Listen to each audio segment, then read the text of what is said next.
the inspiration and divine authority of the Holy Scriptures. With replies to some alleged discrepancies. By H. Snell. The Bible, its blessedness.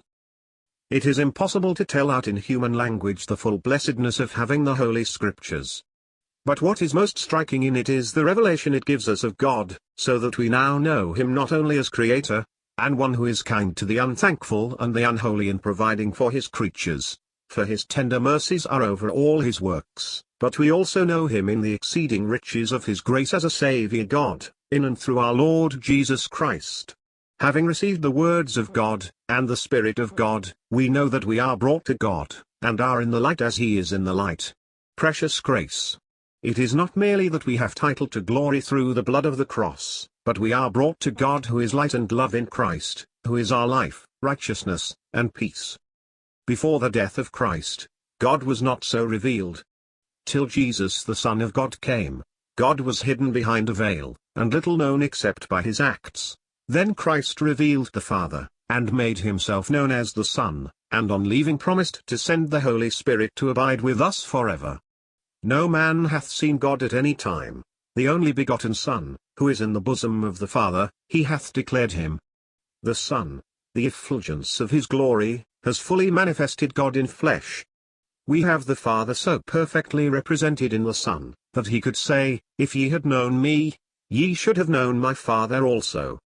He that hath seen me hath seen the Father, and He declares that His rejectors were guilty, and had no cloak for their sin, because as He said, Ye have both seen and hated both me and my Father. John 1 verse 18, 14 verses 7 and 9, 15 verse 24. Though God had been so far made known in Old Testament times, that He visited Adam and Abraham, and dwelt among His redeemed earthly people, yet it was not till the Saviour's baptism that God, in the plurality of persons, Father, Son, and Holy Spirit, was made known. The Spirit came down as a dove, and abode on the spotless one, and the voice from heaven, This is my beloved Son, in whom I am well pleased, manifested also the personal glories of the Father and the Son. From that time the unfathomable blessedness of knowing God as Father, Son, and Holy Spirit, one God, abounds in Holy Scripture, and the believing knowledge of redemption, through grace, according to divine counsel and eternal purpose, has brought us into conscious relationship with God as our Father, with the Son as our eternal life, and the Spirit given to guide us into all the truth, to strengthen us with might in the inner man, and also as the anointing, seal, and earnest of our inheritance. It is because the Scriptures give us God's revelation of Himself, and of His mind and will, and so constantly testify of Christ, that by the teaching and ministry of the Holy Spirit, they are the food of our souls. And here observe, it is not our own thoughts about Scripture, or our reasoning about it, or opinions of it or deductions from it, but what God says. It is written, was the word so often uttered by our adorable Saviour and His apostles, and we may be assured that we can only resist Satan by being steadfast in the faith. And what is this, but believingly holding and using Scripture as the Word of God? How else could we be steadfast in the faith? Again, we see the untold blessedness of the Scriptures in giving us divine intelligence as to ourselves, our state, our path, our circumstances, and everything around us, as to Jews, Gentiles, and Church of God. They open up to us the past, present, and future, things heavenly and earthly, things temporal and eternal, the two Adams and all in connection with them as heads of races, and the curtain is so drawn now and then, that the Spirit-led soul can survey the coming glories and their felicity, and also solemnly contemplate the infernal regions of unending misery and punishment. In the Old Testament, we have the sons of Israel, a people God called out to Himself, also the Gentiles, with promise that God's blessing should even reach out to them, that in Christ, the seed, all nations should be blessed. But the Church, the body of Christ, was not revealed there. The prophets went from the sufferings of Christ to the glories which should follow, and entirely passed over the marvelous work of forming and removing the Church to her destined heavenly glory, before the Lord comes out in blessing to His ancient people and judgment of the quick and the dead at His appearing and kingdom. Typical intimations and shadows there were now and then of Christ and the Church, as in Adam and Eve, Isaac and Rebekah, Joseph and Asenath, Moses and his wife, but the assembly as the body of Christ on earth, united to Christ the head in heaven, and formed into one body by the gift of the Holy Spirit, was not revealed till Paul was called by divine grace. Ephesians 3 plainly shows this, and that the mystery of the church was hid in God, not made known, kept secret since the world began. See also Romans 16 verses 25 and 26. For scriptures of the prophets read prophetic scriptures. Believers are now, by the Holy Spirit, in union with Christ ascended, for by one Spirit are we all baptized into one body. He that is joined unto the Lord is one Spirit. All this most blessed workmanship of the Holy Spirit, his present ministry through gifts bestowed by Christ ascended, all the affection and care of Christ for his assembly, and the perfection of the Father's love to his children, loving them as he loved his Son, are richly and blessedly brought to us through the apostolic writings, and especially by those of Paul, who was emphatically a minister of the church or assembly. Colossians 1 verse 23.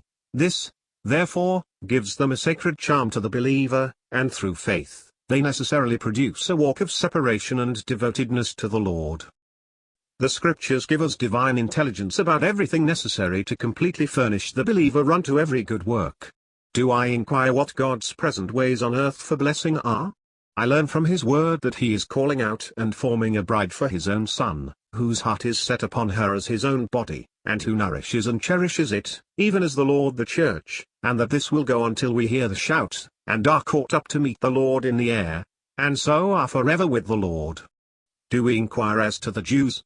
We still find the outcasts of Israel. The 10 tribes are cast out, no man knows where, and the 2 tribes are still dispersed among the nations, fulfilling the scriptures of the prophets as to their state, and one now and then believing the gospel, and forming part of God's assembly.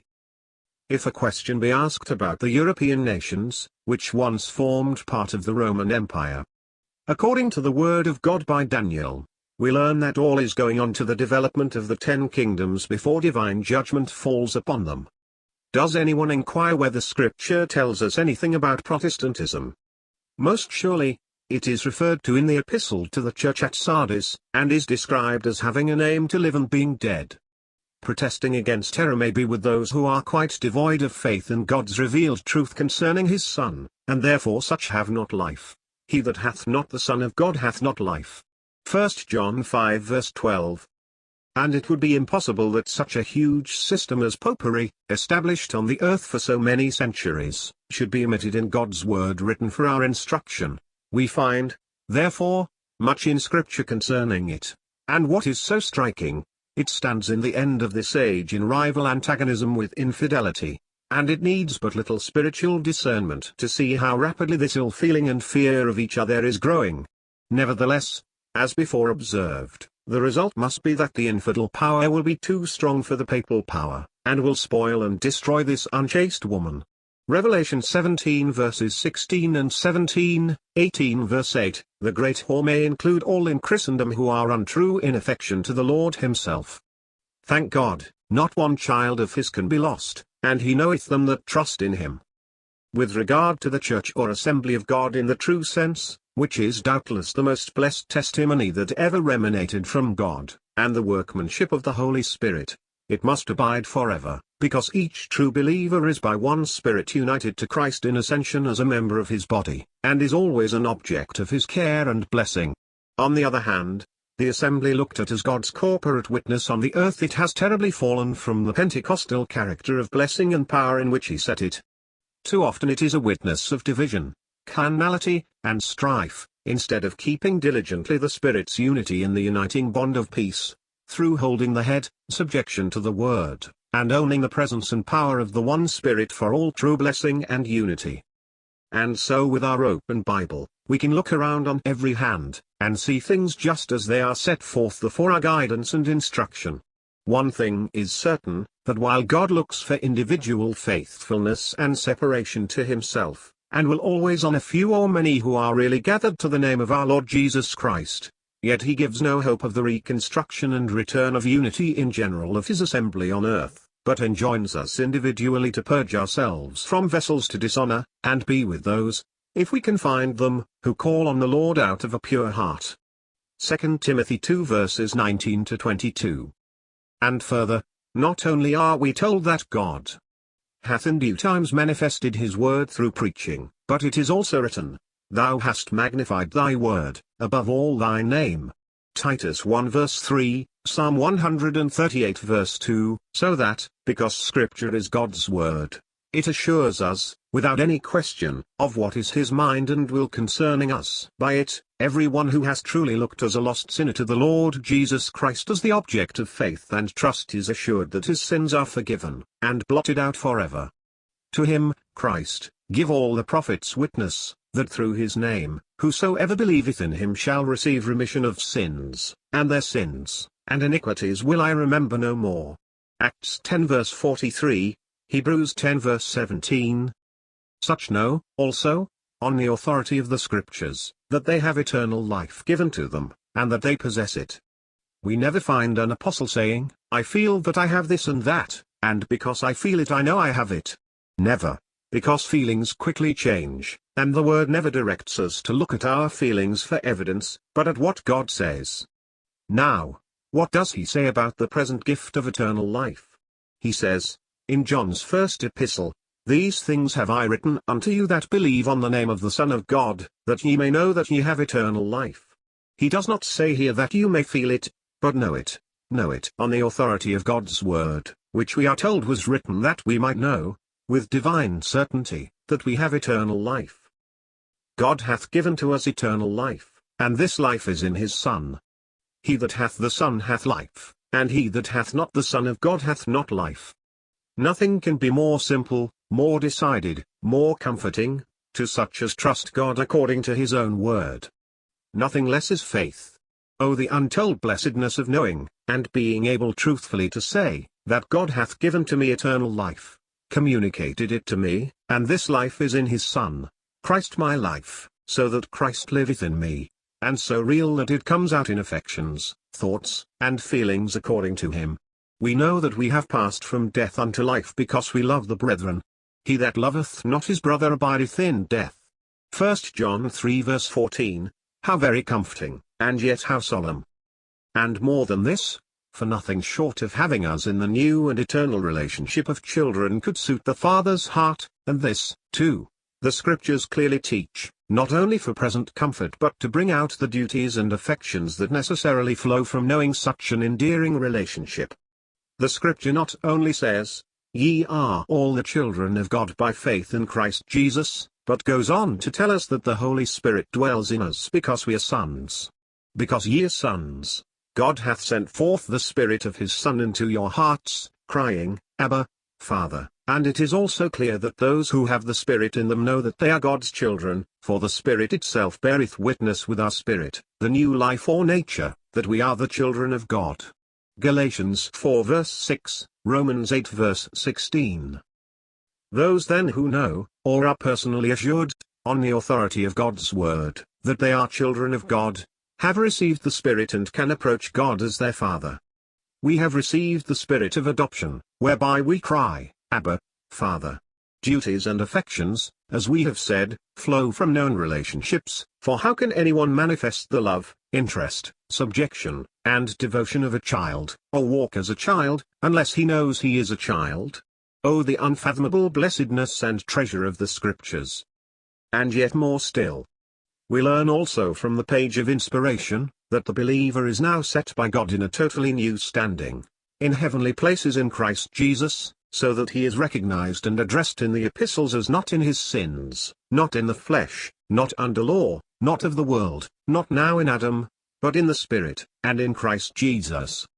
Hence there is a new creation in Christ Jesus, and such are always before God in all the nearness and acceptance of the beloved.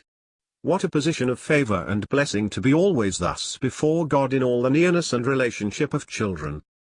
Known too on the unfailing authority of his word, with joy and peace in believing, and for such present blessing that we may rejoice in the Lord always, obey his word, and wait for his return from heaven. The question now for every true believer is not, am I in Christ? Or am I a child of God? For God has told such in his word, as we have seen, over and over again, that these questions are settled forever, but the important question for us is, am I living in the enjoyment of communion with the Father, and with his Son Jesus Christ? How can this be, if his word be not loved, received, and meditated on by us, as the treasury of his thoughts, affections, purposes, and ways? Jesus said, If a man love me, he will keep my words. He that loveth me not keepeth not my sayings, and the word which ye hear is not mine but the Father's which sent me. John 14 verses 21 to 24.